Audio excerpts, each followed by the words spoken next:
Hello, everyone, to another Dr. Spotfire session. My name is Jose Aguirre. I'm here with Atir Alatar, Phil Unger, and Ryan Ross from Cadeon. And we are welcoming to this session, which is the first Tuesday of every month. Atir, Ryan, Phil, do you want to say hi to the audience? Hello, everyone. My name is Athir. I'm a Dr. Spotfire host. Thank you for being here. Looking forward to this exciting session from Cadeon.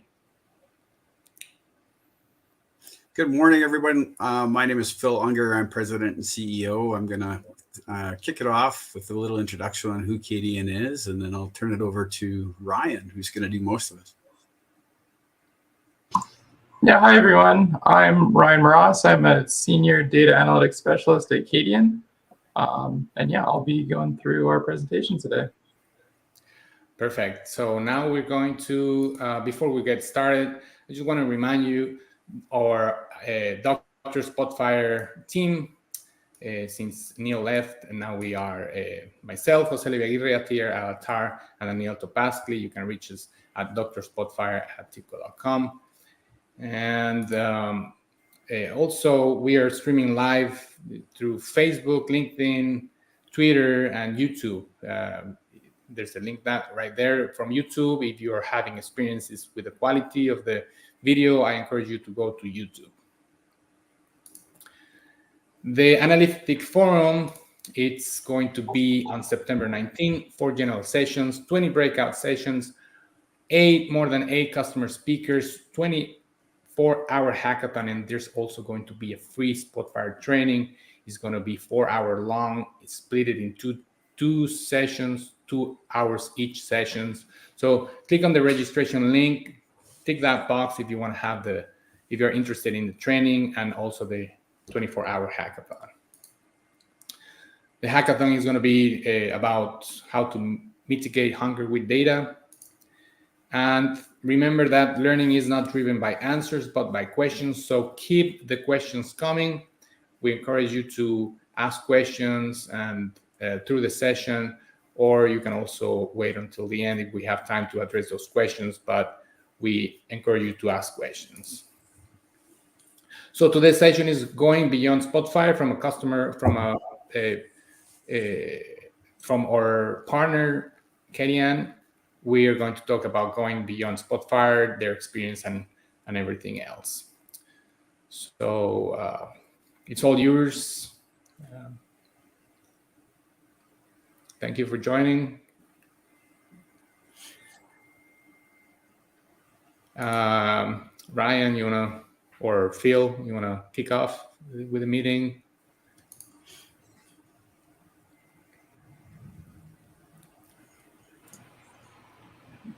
Yeah, perfect.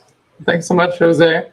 So we're starting off. We want to talk about kind of our experience and what we kind of do in Spotfire. And so that's going to be going beyond kind of the out-of-the-box Spotfire implementation and how we connect and, go to different data sources and everything. So to start it off, we'll just kind of go through a bit of an agenda. We'll give an introduction to Cadeon, kind of what we do, where we came from, where we're going. And then we're going to go through a couple of our different use cases that we find ourselves in time and time again. So starting off by connecting to external data sources, how do we kind of do that? What are some different options? We're going to give a very brief overview of Spotfire Advanced Data Services and how we use that in our everyday. And then we'll talk a little bit about expanding Spotfire. So that's going to be using mods, using the Spotfire APIs and programming, and then talking a little bit about third-party extensions, including the Cadeon Print Module. And then at the end, we will just kind of pause and answer any questions you have. But if you have questions along the way, obviously feel free to put them in the chat and we'll kind of go through them as they come up. So I'm going to pass it over to Phil to talk a little bit about Cadeon. Awesome. Thank you, Ryan. And thank you, Jose and Atir, for inviting us to present today on Dr. Spotfire. What an honor. And we're so grateful to be here. I think we're the first partner ever to speak at Dr. Spotfire. So what a thrill it is for us. So Cadeon's been around since 2007. So that's 16 years. And, you know, it's interesting. We're almost 12 years a partner with TIBCO Spotfire. So, you know, TIBCO has been a big part of our journey for sure. And you can see, you know, we're the only TIBCO Predict and Unify partner here in Canada. But that's certainly not the only places where we work. And we're actually very honored and thrilled to be the SMB Partner of the Year 3 out of the last 5 years. So I'd say we specialize primarily in energy, but we've got lots of other customers: restaurant, hospitality, as you can see from the list, utilities, finance is a big one, manufacturing. It seems like we're adding customers all the time. So we got, you know, hundreds of customers. Basically, our team consists of in-house data analytics specialists, of which Ryan's one of our senior ones, which is fantastic. One of the other things that we do in the Predict and Unify, we believe that training, and I don't know if this is ever talked about in Dr. Spotfire, but training for both Spotfire and TDV are so key. You know, so that's one of the things that we specialize in. Ryan's one of our on-staff trainers as well. So you're in good hands today with him on the presentation. So our headquarters, head office is what that's supposed to read. It's in Calgary, Alberta, Canada. But as I mentioned, we have customers in North America, one in Australia, and we have one in Switzerland, and that list continues to grow as we move through it. So thrilled to be here. Again, guys, thanks very much for the invite, and looking forward to the conversation. And I want to encourage any questions that you guys have out there to please throw them in the chat. Sounds good. Thank you, Phil. Okay, awesome. All right, let's get started. So where is your data? That's a question that we ask people all of the time, because that's the starting point for kind of any sort of analysis or any work that that we're working on. It's very rare to see everything kind of in one place, you know, one centralized source of truth. There was an era, I guess, of the data warehouse where, you know, everyone's process was ETL, and let's push all of our data into one place so that we can query it, analyze it, and work directly from there. But that era is leaving, and we're going into this new era of disparate data sources. Everything is kind of all over the place. So you've got, you know, software as a service offerings like Databricks and Snowflake that kind of look to bridge that gap, but people aren't, at least in our experience, aren't building big data warehouses the way they used to. So ideally, we want data in a database, but that's not always the case. There's, you know, web services and REST APIs that you want to query. There is always going to be flat files and, you know, file-based data sources.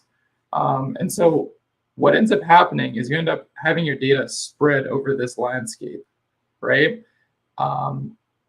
And it starts to become a challenge. It's a challenge at the beginning when we just want to connect to everything, but it continues to be a challenge as things change and grow, right? Nothing in this kind of data and analytics world is static. And so you always are kind of playing catch up as things change.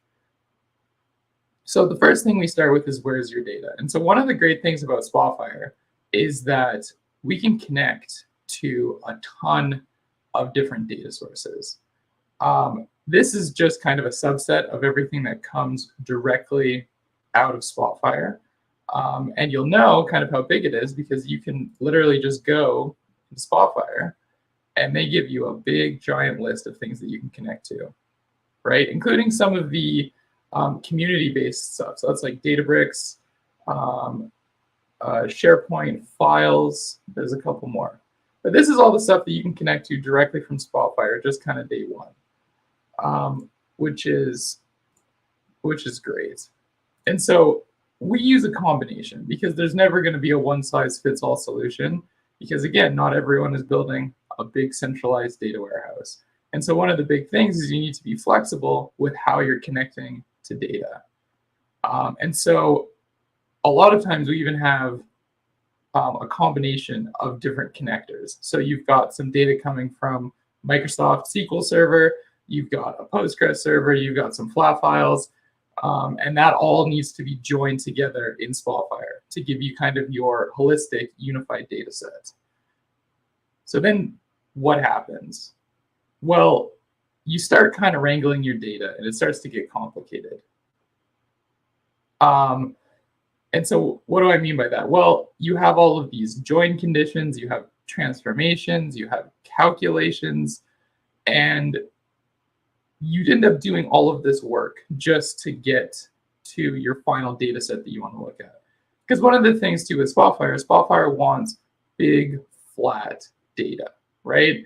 You know, kind of like one table or a couple main data tables that are really, really long, not even necessarily wide. And so your data canvas starts to look complicated. One of the other things is that every time you do a join or you do a transformation or a calculation, that's a business rule. And out of the box, Spotfire doesn't do a great job of capturing that information. So if you want to, so you build out this data canvas like the one below, which is not even that crazy compared to some of the stuff you end up having to do, and you want to use that data again. Well, now you have to either recreate all of that logic from scratch, or maybe you save a version of your analysis file and kind of go from there. But now it's difficult to maintain because now you have two different sources of all of this business logic. And so this kind of goes to there must be a better way, and we're going to get to that. The other thing too is that Spotfire can't do federated joins very well. And so what is a federated join? Well, federated join is a join between two different data sources. So you have, table 1 is on this server, and you have table 2 that's on this server, and you want to join them together, right? What Spotfire has to do is it has to fully load at least one of those tables in order to do that join. It has to load that into memory, and that can be really slow. So just kind of to recap, as things are starting to get complicated, well, you have all this business logic. You might not even think of it as business logic, but it is. And it's getting locked down into one analysis file. You can start to run into performance issues, again, with the amount of joins, federated joins, slow data sources, and it starts to get difficult to manage. And that's one of the issues that we face all the time is these data environments just grow and grow and grow until it starts to become a lot of administrative work to actually manage it. So there must be a better way. What is this better way? In the approach that we use a lot is to use advanced data services. So what is advanced data services? Well, it's typical data virtualization, but it's just a licensing difference where it only goes to Spotfire. And so it's essentially a virtualized data warehouse. And so what is virtualized? Well, all that means is that it just queries the sources on demand instead of actually moving and copying that data, right? And so there's a lot of different benefits, but a couple that I'll highlight right now are it allows for rapid development.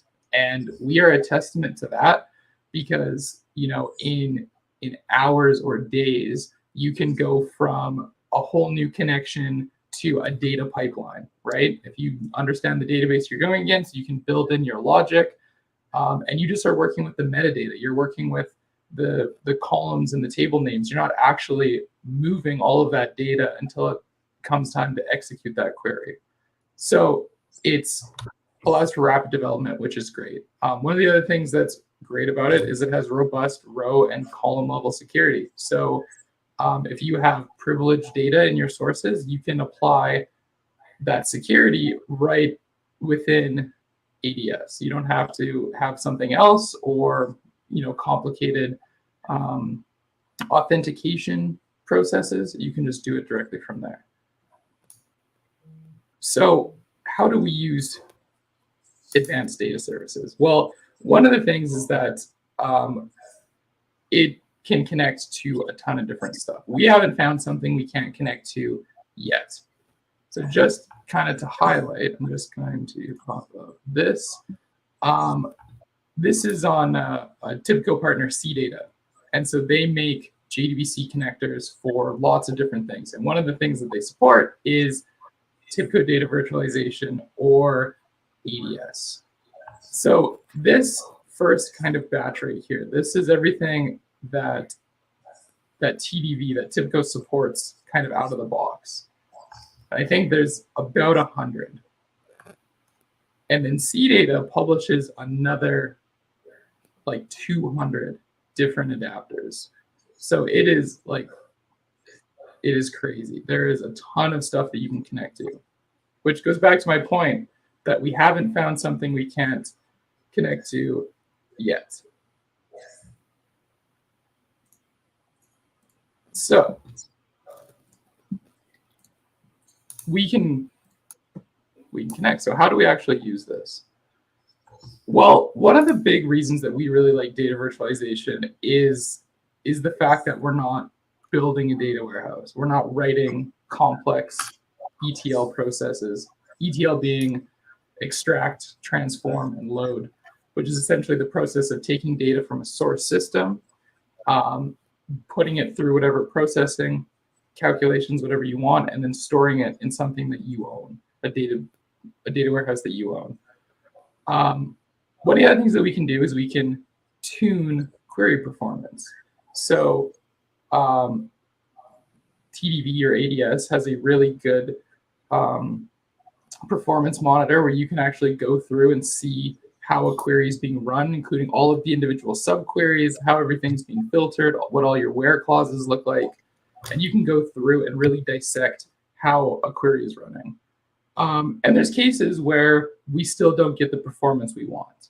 And so we can cache data within ADS. And so what that does is that puts our data right next to Spotfire, which makes it load a lot faster. The other thing, and one of the probably the biggest thing, is that we can build out these models of business logic that we can reuse in multiple analyses.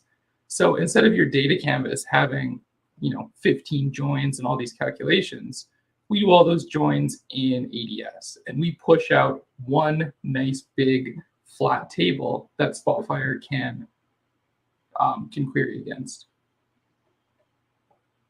And then now all of that logic is stored in one central location, which means we can reuse it.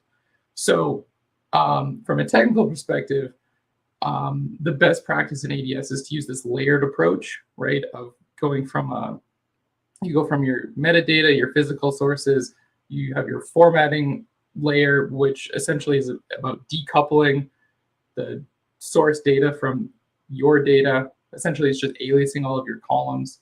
And then you go into your logical layer, which is all of your business logic. And then finally, your business layer, which are your final views. And by using that hierarchy, you're able to reuse your logic very easily and very rapidly. One of the other things is that you can perform federated joins natively. Oh, I'm echoing. So yeah, you can perform federated joins. And so what that means is that you don't have to execute these massive queries against your source systems, because TDV automatically calculates that where clause. And so it only returns the data that it needs in order to do the join. Another process that we're seeing a lot of right now is flattening data from hierarchical data sources. So that's going to be kind of your cubes. That's going to be analysis services, Power BI premium data sets. You can connect directly to like analysis services from Spotfire. But the problem is that whenever you try to load your data, Spotfire and analysis services are going to have to iterate through the hierarchies and flatten all of this data out into one table. And it can be really, really slow. And when it comes to something like Power BI premium datasets or Azure analysis services, there is connectors available, but there's nothing kind of native. And so what we're able to do using ADS is write out that logic, tune it, flatten it all out in ADS, and then cache those nice flat tables. And so then Spotfire is querying the data that it wants, but it still is coming through that pipeline of, analysis services. One of the other kind of processes that we use a lot is connecting to web services like REST APIs. So if you've ever been in Spotfire trying to connect to an API, you end up having to do it through Python, right? Or IronPython. And if you're not super comfortable with Python or REST APIs, that can be a tall order. But ADS can connect natively, which is fantastic. And kind of the last piece, and this is kind of more of an overall kind of thing, is it lets you get started on master metadata management. So if you're a small company or you're just a couple analysts and you have a good idea of what your data sources look like, MDM generally doesn't seem like it's a priority. And at that time, it maybe doesn't need to be. But as you grow, as you change, it starts to become more and more important.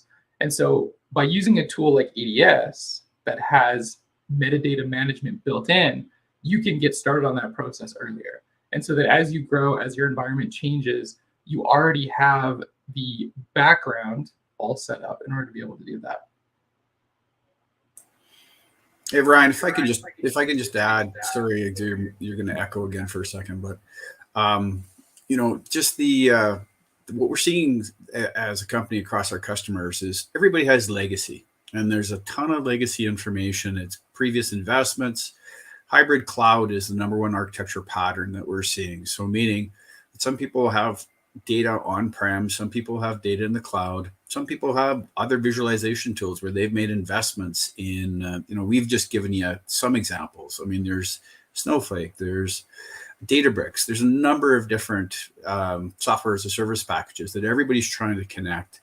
And ADS for us, because it's Spotfire, out of the box extension of the platform, is just a natural movement, and it saves a ton of time to get across an environment that is very disparate. Ryan, you talked about disparate data sources before. It's become even more disparate with the advent of cloud. So this is a great way to glue your data together to get to that master metadata that Ryan was just talking about.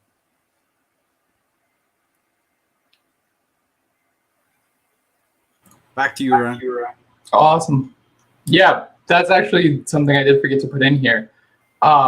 Gluing data together. That is a good one. Like kind of Phil mentioned, we do a lot of energy work.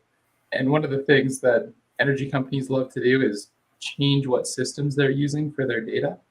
And so there's many times where you have something that seems as easy as production data, but it turns out that it's coming from like 3 different data sources.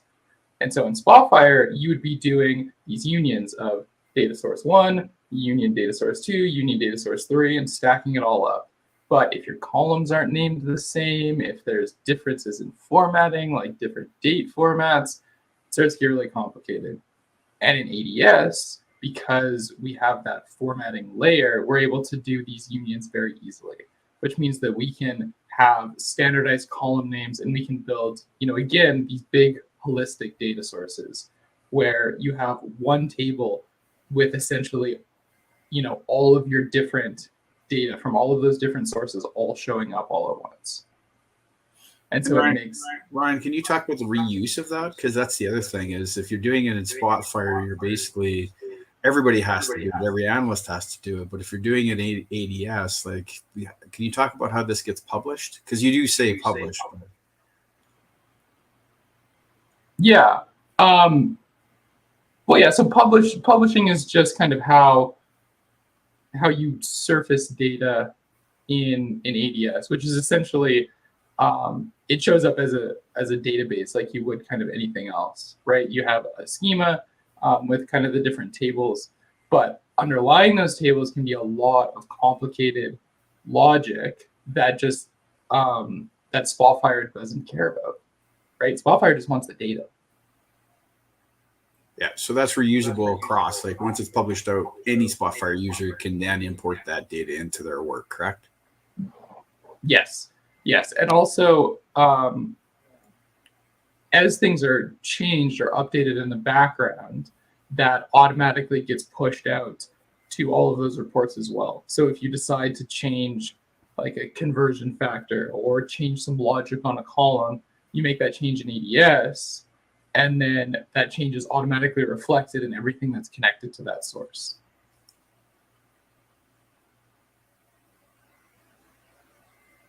Awesome. Thanks, Ron.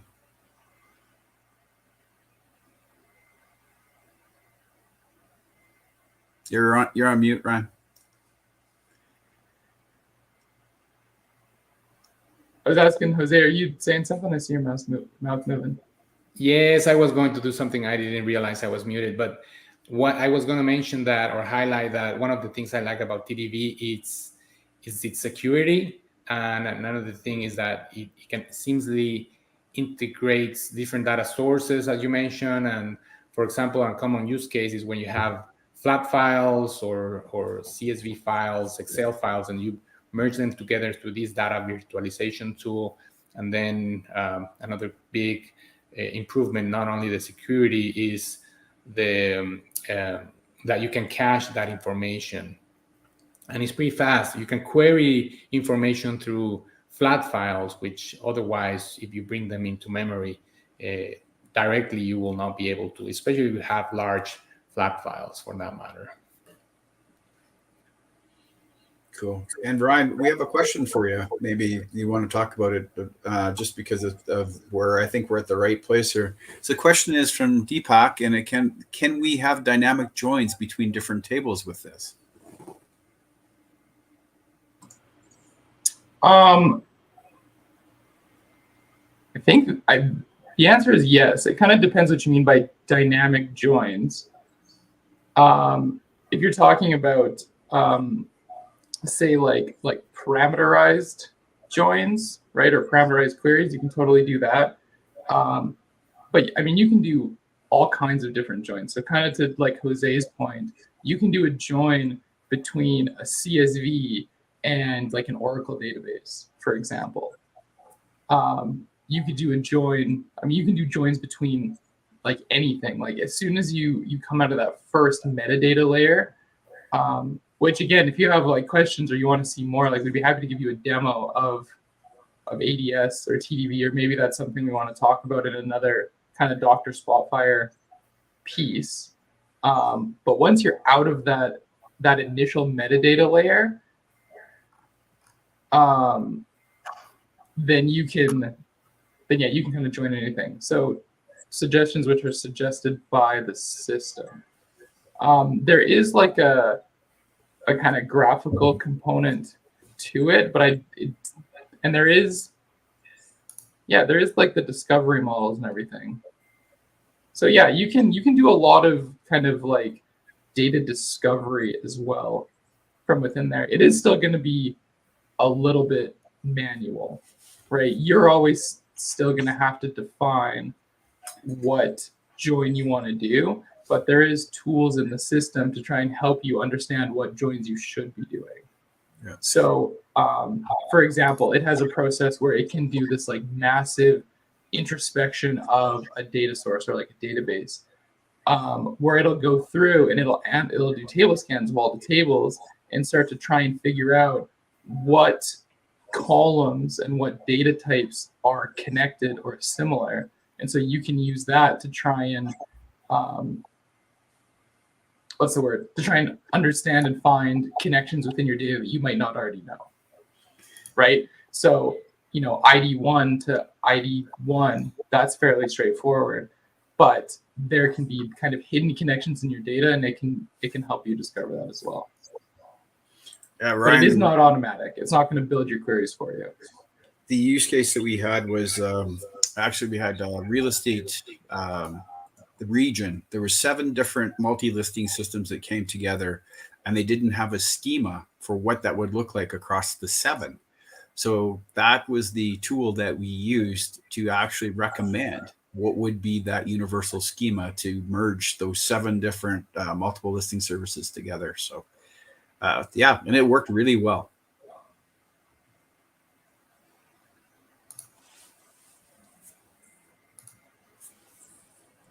Awesome.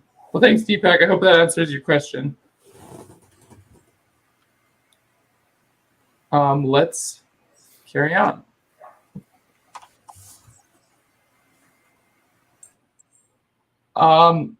So we have the data. What's next? So data wrangling, which is kind of what we've been talking to up until this point. That's only half of the analysis puzzle. It's probably more 3/4 or 80%, the whole 80-20 rule, but it's only one piece. So let's talk about kind of where do we go now. And this is kind of where we're talking about going beyond Spotfire, right? Or going beyond kind of the out-of-the-box stuff. So for a lot of what we do, the stuff that's in Spotfire, it's great. It gets us well going. The amount of line charts, bar charts, and scatter plots I have built in my life, it's awesome. But sometimes you want something more. And so one of Spotfire's huge advantages, especially in the analytics and the business intelligence software world, is its versatility. And its support for things like custom data functions, which is going to be your native R and Python supports. The support for community developed mods and your scripting, which we'll talk about, and then as well, third-party extensions. So let's talk about mods a little bit. What are mods? Well, if you've been around Spotfire for a while, you probably wanted a graph that wasn't built into Spotfire natively. And so you used to be able to use JSViz to kind of bring in different graphs and visualizations, but it was a process.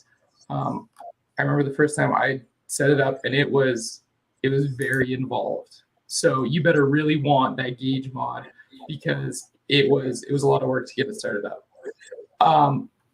But now I don't remember what version it was. Was it 11? Some version of 11,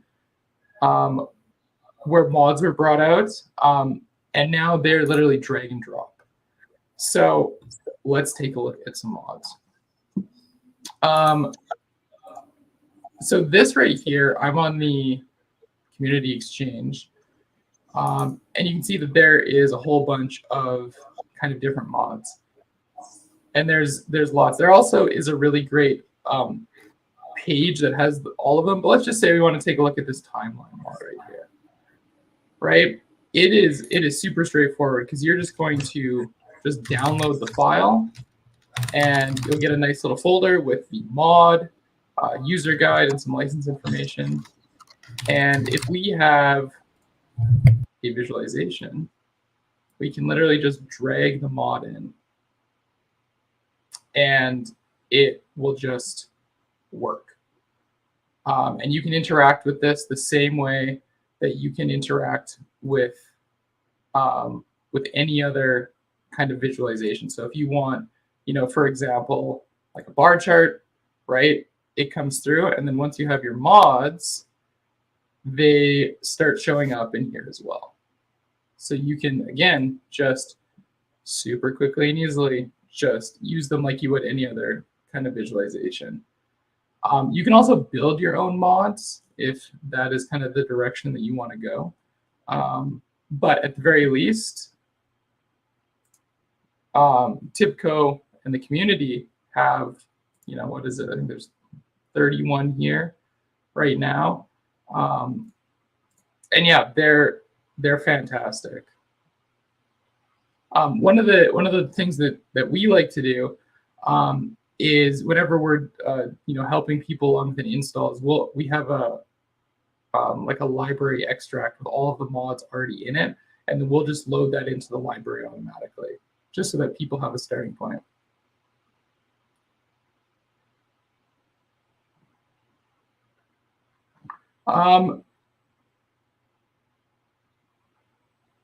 Okay, we got another question. The best system hardware configuration to cache data in TDB server. So I can comment on that. It really depends on the volume of your data, your specific requirements, the frequency of the data you want to show, number of concurrent users, and things like that. But I don't know if you have any specific or most common requirement for that, Ryan. Yeah, it's kind of one of those tough ones of it depends. Yeah, like Phil just kind of posted, there is kind of the recommended settings. We generally stick kind of within that. If you're doing a lot of heavy caching and you're starting to run into performance issues, the way that TDB caches is it runs its own Postgres instance on the server. So if you want to kind of go beyond that, going to a dedicated caching database might make sense. And when you go set up your caching, you have the option. It always is default cache data source, which is file based on your server, and you could change that to an external database server that would be more tuned towards that. But in general, sticking with the what's it called? With the most common, or with the recommended settings, usually works for us. So yeah, on mods, having them embedded by default, you can go and pin them from within Spotfire, and so that's also why saving them to the library is a great starting point. I'm offline, so I'm not connected to a library right now. But if you have all of your mods in the library, you can go grab them super easily. But even just like the drag it in thing, is pretty hard to beat when it comes to, installing an extension. And that's kind of the questions that Oliver was asking, how to be the most useful visualizations being embedded by default. So you can do that. You can ask your administrator to have that set up for everyone, for all the users in specific organization or deployment, to have those most common mods. Maybe you have an industry specific mod that you want to pin out, or you just want to add yourself the ones that you use more frequently, just like Ryan showed. You just click on those three dots and then pin the visualization to your visualization flyout panel.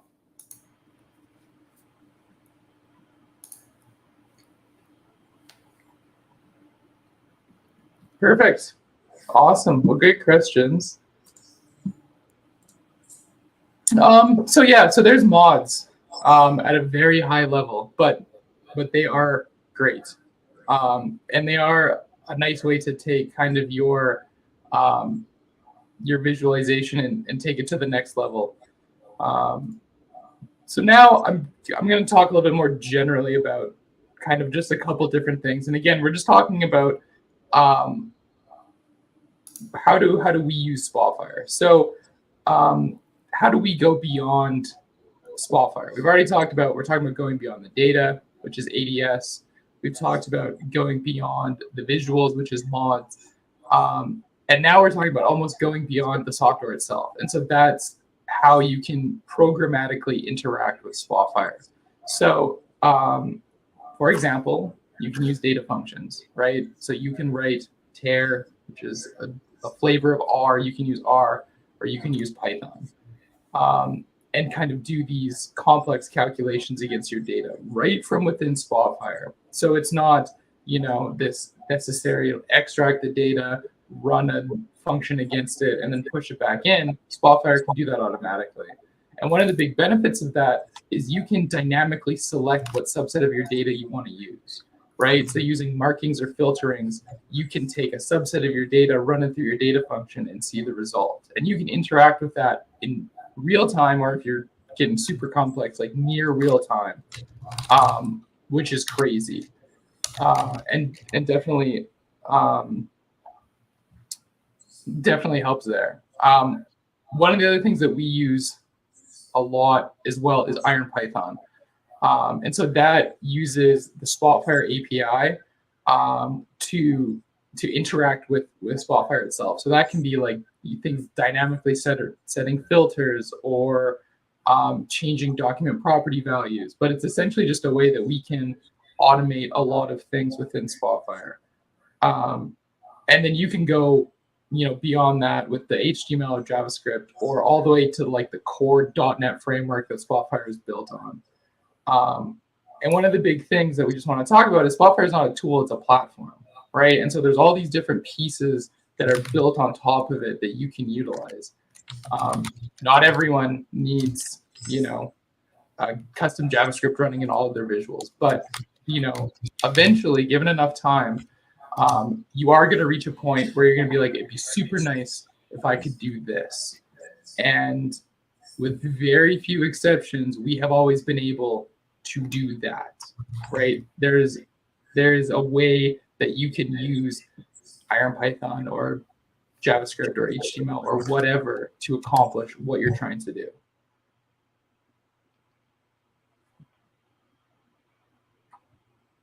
So kind of just as the last kind of topic that I just wanted to touch on, I was gonna try and demo this today, but I didn't quite get it wrapped up.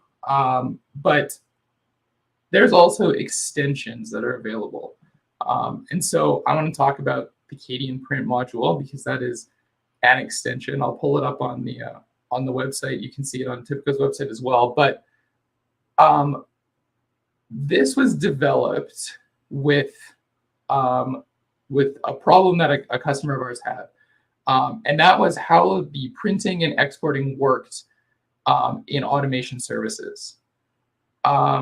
And so this was originally developed all the way back in Spotfire 7, and it's been maintained for all the LTS versions since then.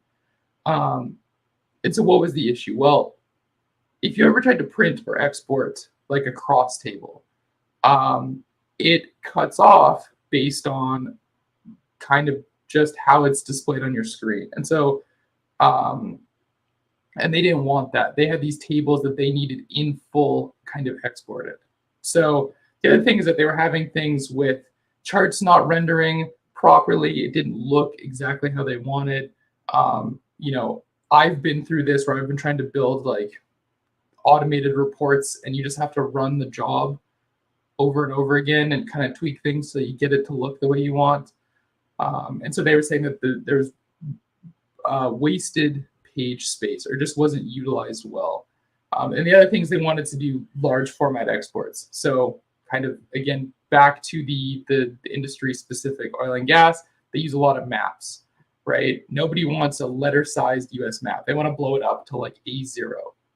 And so we developed this print module, which the whole piece was that print what you see, right? So you can export your entire crosstab into that thing. You can blow it up to massive sizes. And it's just an add-in. It's just a couple, distribution packages that you bring in. And it, kind of elevates your printing. Printing has got a lot better in Spotfire since version 7. But this still does let you get kind of that last, I want to say low-hanging fruit, but it gives you kind of those last couple pieces that might still be missing, and really lets you dial in your exporting. So if you are kind of in an organization where you have, your Spotfire analysts are your day-to-day, they're using it, they're trying to understand data, and then you also have automated reporting layered on top of that. This kind of lets you take your automated reporting to the next level with how your exports and reports show up.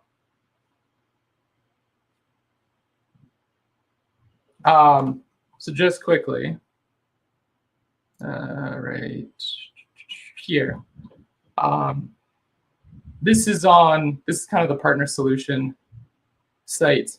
But anyway, the whole thing, the print module lets you output to PDF or HTML, nice multi-page output, lots of different page sizes, and just really lets you dial in kind of how your reporting works.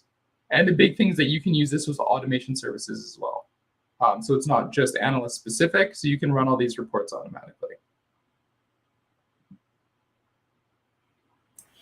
And I think the important piece to showcase there was the extensibility through the .NET API, right? Like that's the other thing about, again, another piece of the Spotfire platform.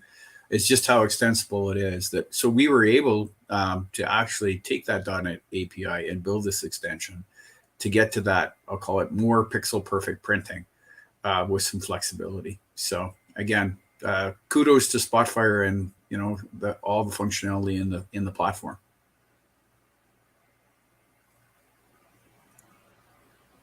Yeah, perfect. So that's kind of what I wanted to cover. I've seen that there's been a couple questions kind of coming through, so I think we can probably just take a couple minutes to go through that. Does ADS allow to build data quality rules? I think to a point, right? Like it a little bit, it kind of depends on how you set up your queries. But the big thing is that it's very flexible. So if you know what these rules should be, like if this then that, you could totally build that stuff in. It a little bit depends on kind of what your strengths are, kind of as a developer. Like if you're fairly strong on SQL, you'll love it because you can just write SQL. But yeah, you can definitely write some rules for sure. The other thing too is you could build reports like exception reports. You could build those in as well. So so if you knew what you were looking for, right, you could build an exception report to show up to show that data as well.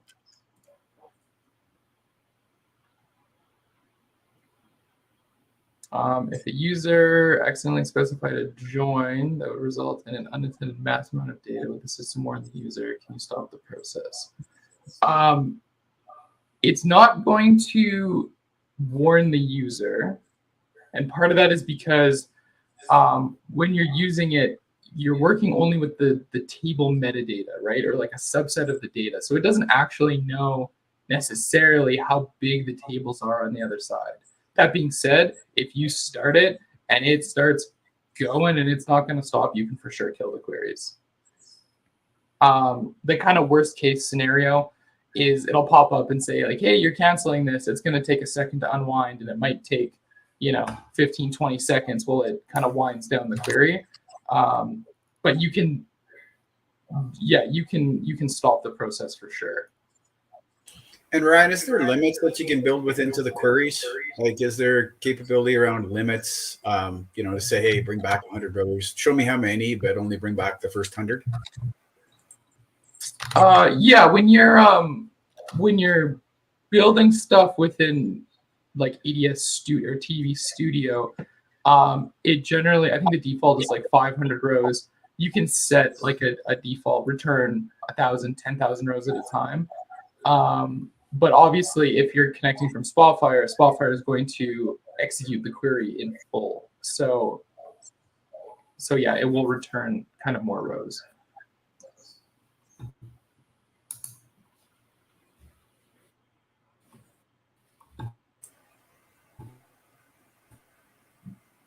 Well, Jose, thanks very much. I think that's it for questions.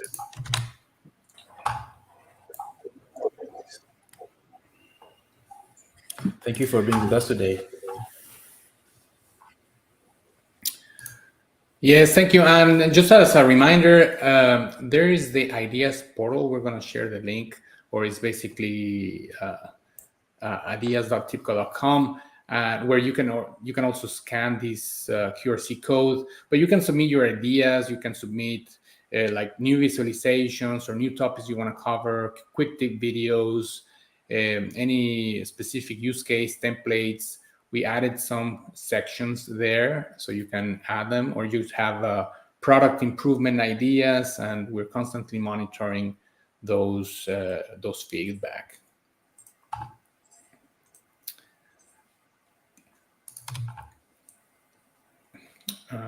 This is the oh, no, not this one.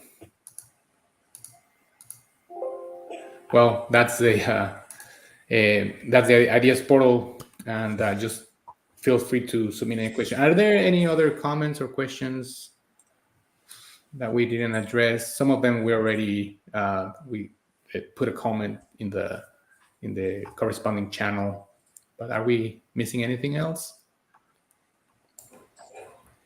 No, I don't think so. And if there's any question, you can simply just send the question on the LinkedIn live or on the YouTube video of this session, and then we can address it back to you. Right, and if you have any questions and you're watching this video offline because it's going to be recorded, you go to the Dr. Spotfire YouTube channel where we have these and previous Dr. Spotfire sessions. Also make your comments and we'll address those comments for you. So thank you, everyone, and hope you see you next time in our next sessions, which is going to be held this same time, the first Tuesday of every month. And don't forget to like and subscribe and join us to the Analytics Forum, and hope you have a great week. Thanks, everyone. Thanks, everyone. Bye.